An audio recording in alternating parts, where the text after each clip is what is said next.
त्यामध्ये सगळा समाज त्यांच्या पाठीशी आहे. आणि तुम्ही पण काय काळजी करू नका.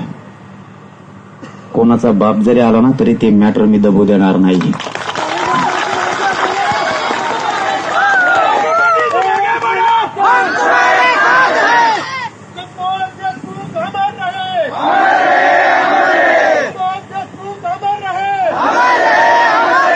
शेवटी कोणी किती दाबायचा काय प्रयत्न केला,